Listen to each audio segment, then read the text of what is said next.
Hey guys, so I have some potentially amazing news. It's been a long time coming and been very patient, and the patience has finally paid off. Check this out.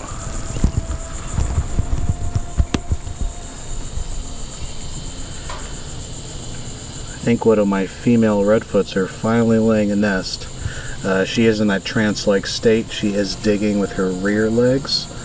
And what she's going to do is she's going to dig a flask-shaped chamber where she'll lay a few eggs, and then she will then cover it up and likely urinate on it just to create that cap to protect the eggs and to kind of seal them in. So we're going to check back probably in an hour or two and just see how she's doing.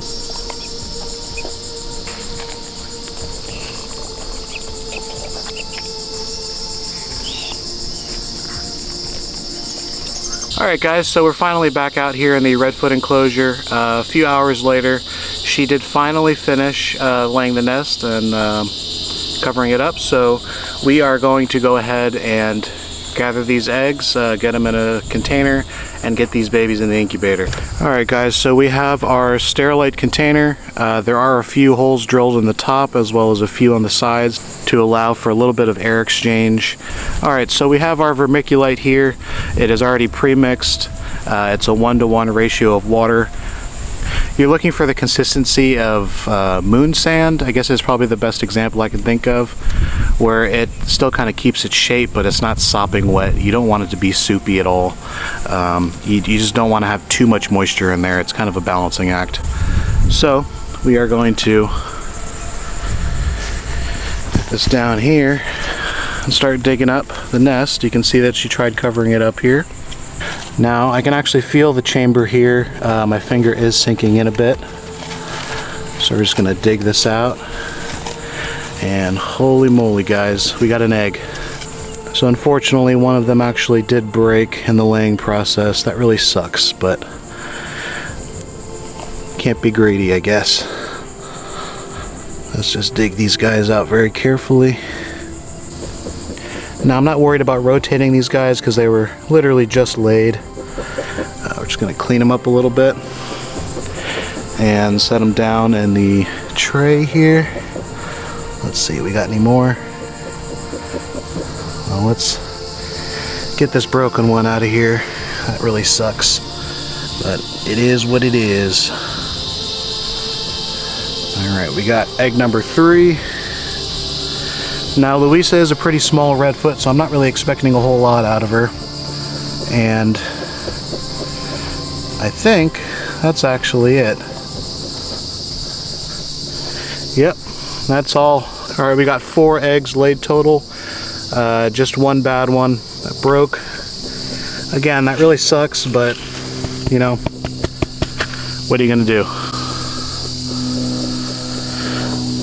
So we'll just throw this bad one out and get these 3 cleaned up and note their lay date, and we're gonna be all set. Alright, so we got our box here. Got the eggs cleaned up a little bit, got the dates that they were laid as well as the species, even though I'm only breeding redfoots right now, but I guess good to get into that practice. Again, there are holes for some air ventilation, a little bit of gas exchange. Now I got these guys at 84 degrees Fahrenheit. That's going to be a split down the middle for males and females. If you don't already know tortoises, their sex is actually temperature dependent. So higher temperatures generally are going to provide a lot more females, lower temperatures males, and in the middle is going to be about a 50-50 split. It's not an exact science, but pretty good odds. So let's lock that up. Let's double check. We're set at 84 degrees Fahrenheit. I do have it on the pulse, so it's not going to be shutting on and off the heat. It'll have more of a pulsing action, so it's only going to vary by maybe 1 degree.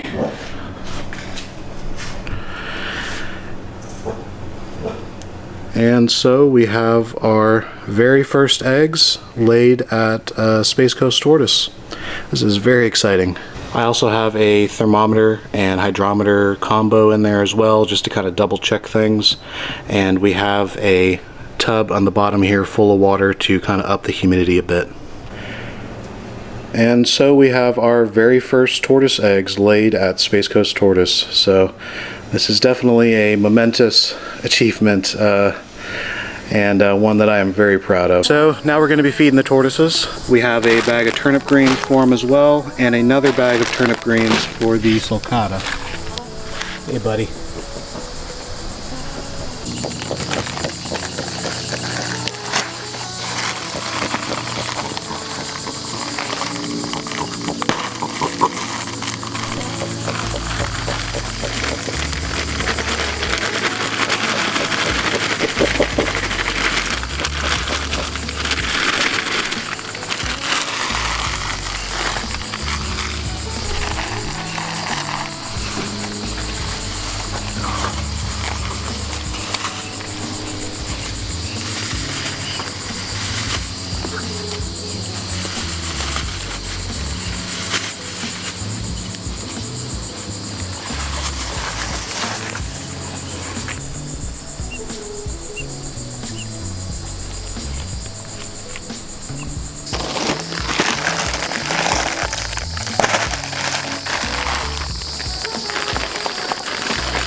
Now, I did decide to upgrade these guys to a much larger enclosure. They have all edible plants as well as a concrete pool. I made a slightly wider lip on this side just to kind of provide a feeding platform. This way it kind of helps, you know, wear down their beaks a little bit. I would hope that I don't have to Dremel any of these guys. I feel like that could be kind of traumatic for them. I'd only want to do that if absolutely necessary.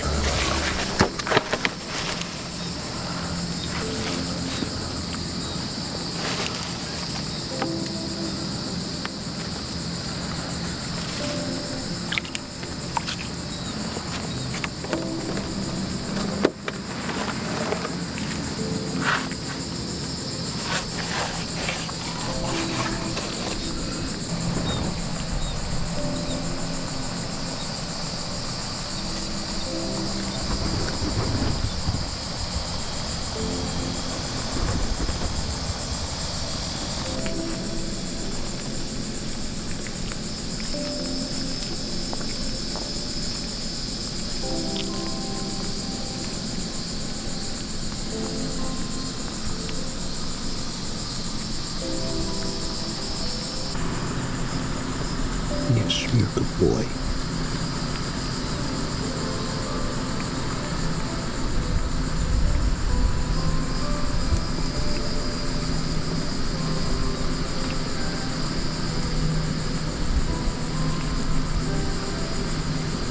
So definitely a pretty crazy day today. I think I'm actually still in shock over the eggs right now. I'm still kind of processing it. But you guys have no idea how excited I am to finally reach this step. So if you enjoyed this video or you learned something, please feel free to like, subscribe, hit that notification bell. Of course, all that stuff helps and doesn't really cost you anything. If you didn't like it, you don't have to do all that, of course. Anyways, thanks for watching. I hope you guys have a wonderful day, and stay tuned.